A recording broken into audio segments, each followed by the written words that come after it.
Yo, Walmart Ben Bruce here. Today we're gonna look at the Asking Alexandria Warped Tour performance. Because as a lot of you may know, a new edition of Warped Tour just happened. And on the beautiful website that is Reddit, we have seen a lot of discourse about that performance. I only saw a tiny bit of that performance, and I wanted to give a live reaction to this performance because, as some of you may know, I've been really into this band for I was 13.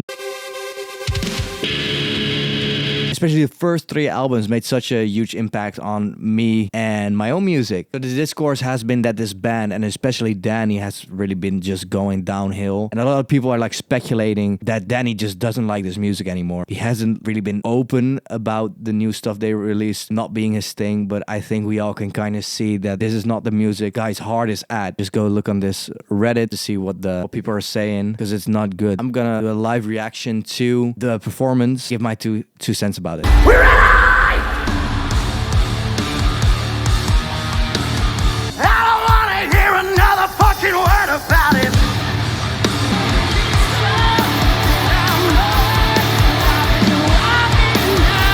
The first thing we have to address really is that the mix of this live stream is horrible. I think a lot of people need to keep in mind that a lot of the times when you watch these live streams, a lot of the vocals are very dry and unmixed. And especially in this mix, the vocals are way higher in volume than all the other instruments. And maybe I'm not listening to it good enough, but I feel like this mix is almost mono as well. Let's keep on going.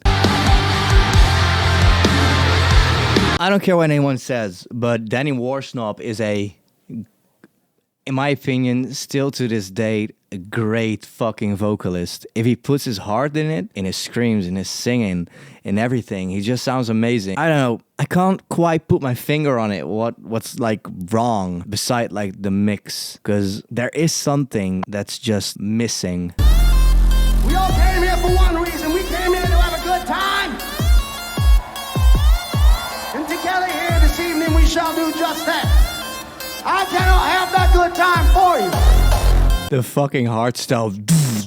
It's they're trying to kind of call back with this intro to the earlier days of their band. Maybe I'm just being a bit of a sentimental prick, but it just doesn't hit the same. I feel the early Asking Alexandria albums were very camp. I think they kind of want to do a updated version of that, but it doesn't have the same energy anymore as the first 2 albums, or maybe even the first album, because that was so unique to them. They weren't the first band to do the synthesizers and guitar and breakdown, blah, blah, blah, because Enter Shikari did that and Attack did that, but they had their own flavor. And I feel every single metalcore band at this time that's popping now, they have the same fucking thing going on. It's just bland. No one dares to take risks anymore. So this isn't really an Asking Alexandria problem, as it is a metalcore wide problem, if that makes sense. My opinion.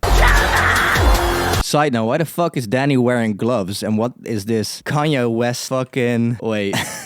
Yeah, kind of gives this vibe. Oh, this is a weird-ass guy. Fucking Kanye. Yeah, it's this thing. It's why, Danny? Well, anyways.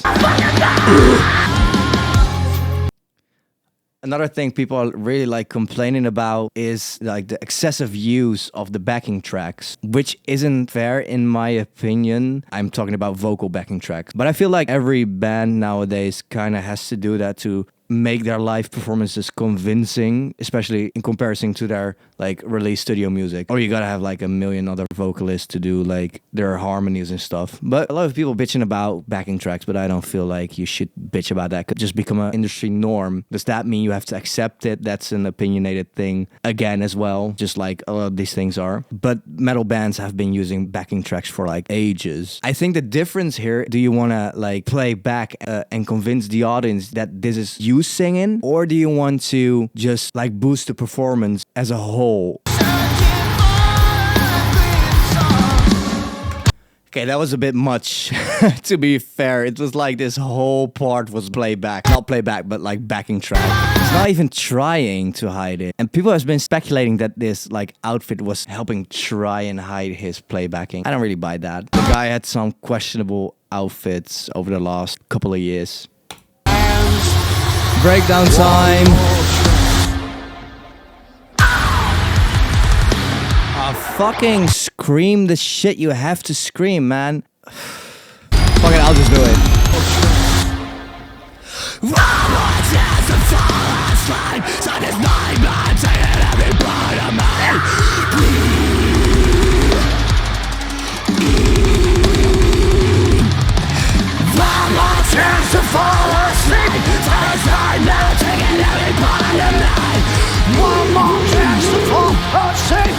I can't do those screams as good as you can, I think. Fucking yeah, Jason Derulo. I can't, like, I have a weak spot for this man, and I don't know what it is. I just do. I always love him.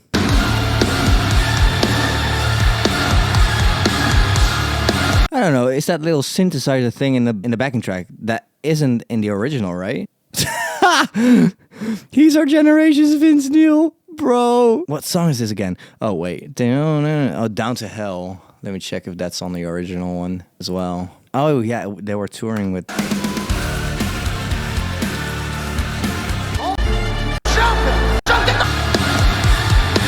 No, they don't have violin synthesizer thing in the original. This makes it way cooler in my opinion. Fucking sick. Ooh, I'm feeling this. I don't know what you're but I'm a cannon, I'm loose, you know what the fucking ironic thing is? I do some of those little, the kind of things he does with his voice, like in his singing. I've been listening to him for so fucking long that I like unconsciously like copied that when I'm singing live. Which is embarrassing. This song, I don't like know the lyrics, but it kind of feels like a PG Morte e Dabo. That little fucking rockabilly thing going on. You know, this is disappointing. This is supposedly one of the newer songs. It's not like last album, and also not. This is on A House on Fire? I think so. Down to Hell. Yeah, like House on Fire. It's a song from when was this? 2020. Okay, so it's 5 years old. Jesus fucking Christ. But this performance is just lackluster.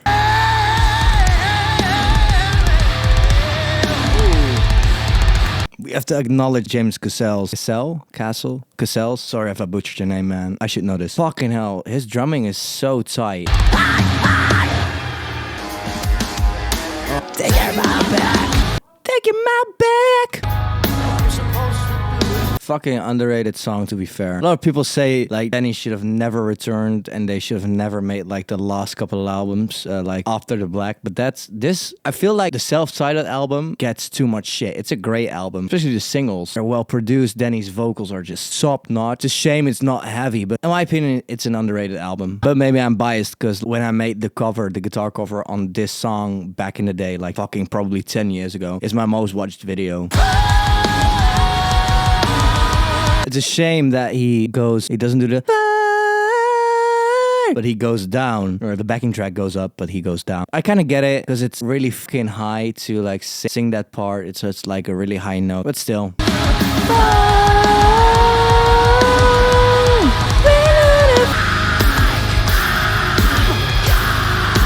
I personally don't think that's awful. That's kind of good, I guess. The mix is just shit. This song is a fucking banger. I love this song.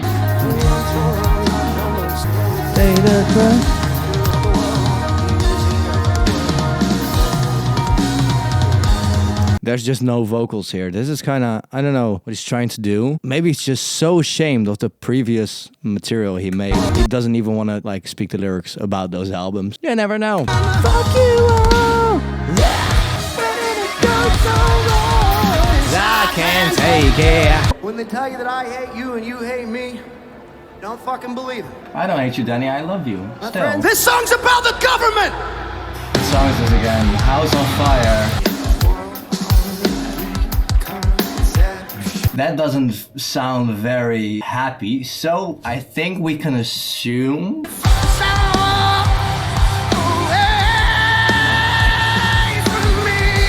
Oh, poor guy. Honestly, Like a House on Fire is my least favorite album of them, but this chorus fucking hits so hard, even though he kind of cracks his voice here.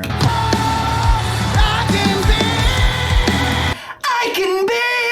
Okay, that's high. I don't blame you, man. That shit's hard. Yeah, that's high! sounds kind of like the thing Oliver Sykes used to do like a couple of years ago when he tried to scream. And like that weird in-between scream that does not sound good for your vocals. But he had lessons, so who knows? Maybe this is the new technique we all gotta learn.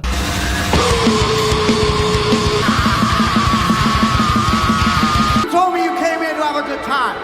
I always want to have a good time, I Danny. told you I needed to breathe some kind of purpose. all I needed was a lasting Fucking banger. Damn, that's gonna go on lead.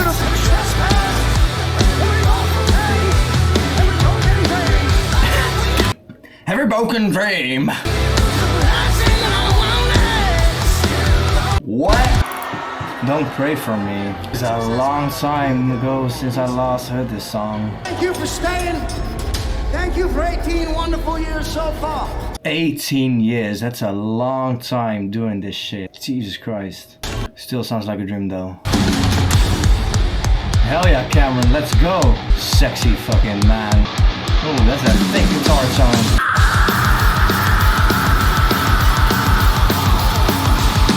I don't know what it is about that scream, man. It just sounds weird. Yeah, I think this shit is mono. I'll just do it again for you.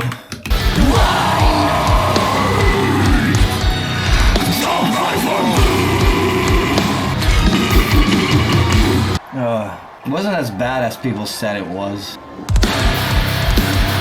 What tuning is that? It's in drop C, I think. Yeah, it's in drop C. Oh my God. Yeah, this shit's back. Okay.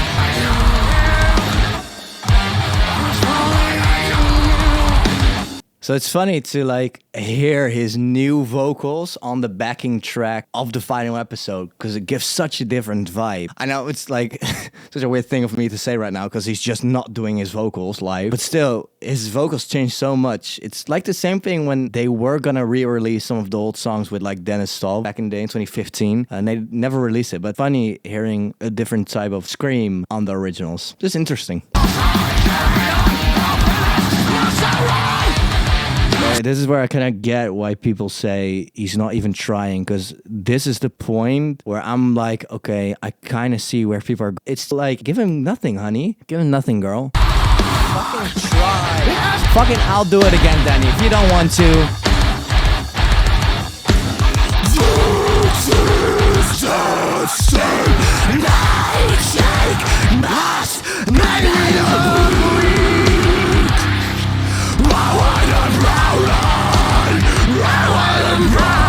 Sorry for flipping, guys.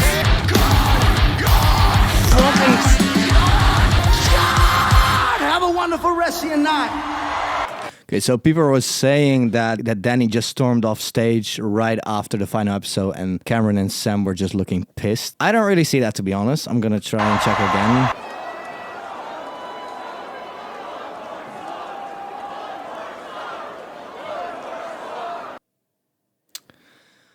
All right. I'm not gonna listen to Charlie XX. I feel a duality in me, if that makes sense, about this band. I'm gonna try and put it into words. I feel empathy for Danny, because I feel like this guy married his high school sweetheart he loved at the time very, very, very much. Then he got like married way too early, and then he got stuck in that marriage. And people evolve, like 90% of people who marry their high school sweetheart doesn't end well and they get divorced. Only I feel like Danny cannot get out of this relationship with this band for some reason. I don't know if it's money, maybe he still kind of feels a little bit of love for the band, maybe not, I don't know. The consequence of that is that the fans and maybe the band members themselves, I don't know how much influence they have in these decisions, because I'm not in this industry. Yeah, I make music, but I'm not at that level, obviously. You can kind of feel that too.